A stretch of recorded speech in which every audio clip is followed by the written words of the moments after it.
Let me talk about this issue clearly and honestly, because this statement from Bashir Ahmed needs to be addressed with sense and truth. Bashir Ahmed, who served as media aide to the late President Muhammadu Buhari, came online again, talking like he still dey power. He said it's a grave betrayal to the people who died during the IPOB crisis to call for the release of Nnamdi Kanu.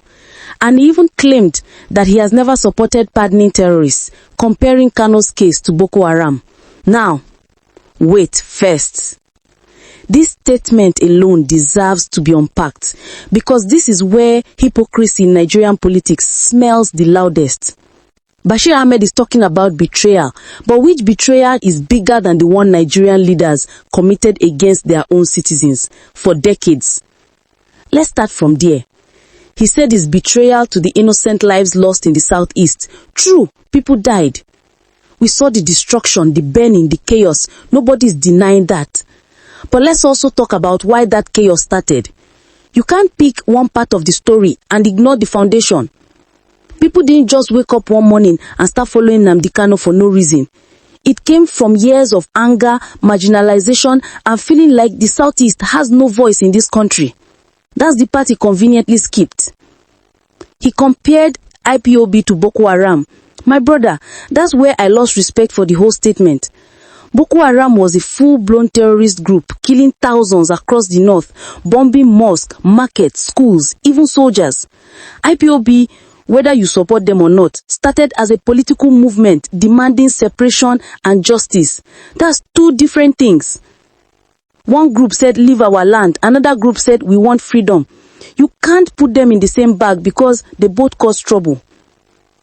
And this is where the hypocrisy bites deeper.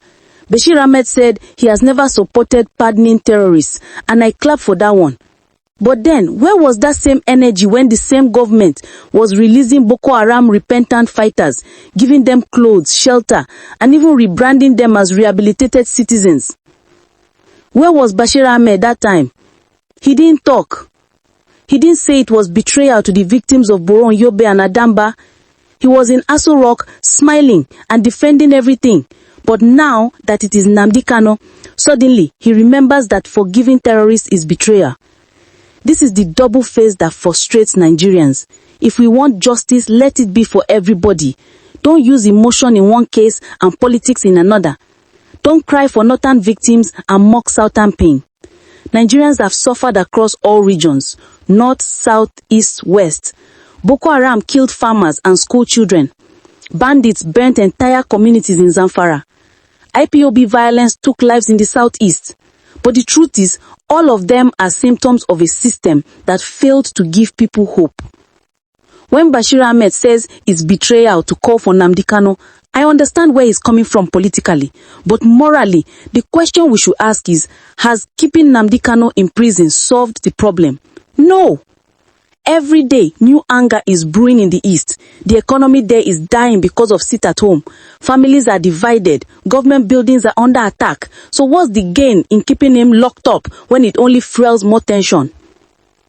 See, we need to face truth. Whether you like Nnamdi Kanu or not, the man is a symbol now. And you can't kill a symbol with prison. Dialogue should have started a long time ago. Even the late President Yar'Adua that Bashir Ahmed worked for, before his principal, he sat down and negotiated with militants in the Niger Delta. That's how peace came to that region. So why can't the same common sense be applied here? But in Nigeria, once the issue is connected to the southeast, the government suddenly becomes deaf. They only understand dialogue when it is the north or their friends. That's what ordinary Nigerians are seeing. That's what's making people bitter. You can't tell me about justice when your own justice wears tribal uniform. Let's be honest, Nnamdi Kanu said harsh things. Yes. His words caused trouble. Yes. But how many politicians have said worse things and are still walking free? People who looted billions, people who ordered killings during elections, people who divided Nigerians by religion and tribe, they're still on TV giving speeches. But Nnamdi Kanu is the one that must rot in prison because he offended the system. That's not justice. That's revenge. When Bashir Ahmed said he saw the horrors of Boko Haram firsthand, that's true. The North suffered terribly. But even now, the same northern victims are still suffering while their leaders live in comfort. Villages are destroyed, schools abandoned, people still kidnapped. So what exactly did the government achieve after all that talk about fighting terrorism? You cannot claim to stand for justice when the system keeps failing the same people you claim to protect. This is why Nigerians no longer take political statements seriously. Everything is about tribe and interest. When a Northerner talks, they say it's patriotism. When a Southerner complains, they call it rebellion. And that double standard is what divides this country more than bullets. Let me make this very clear.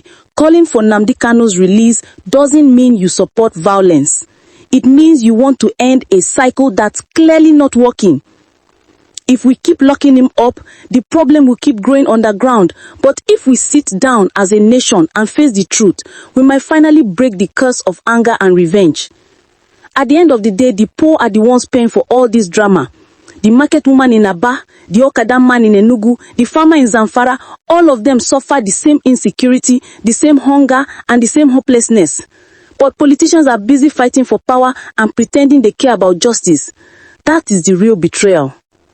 So Bashir Ahmed can talk about betrayal all he wants, but the real betrayal is the way the Nigerian government has betrayed its own citizens. They betrayed the trust of the poor, the youth, and every ordinary Nigerian who believed in fairness. Until this country treats every citizen equally, whether Igbo, Hausa, Yoruba, or any tribe, peace will only remain a slogan. So instead of fighting wars online, let's fight for fairness. Because as it stands, this country is tired of politicians who only remember justice when it suits their side. That's the truth many won't say out loud, but somebody needs to say it.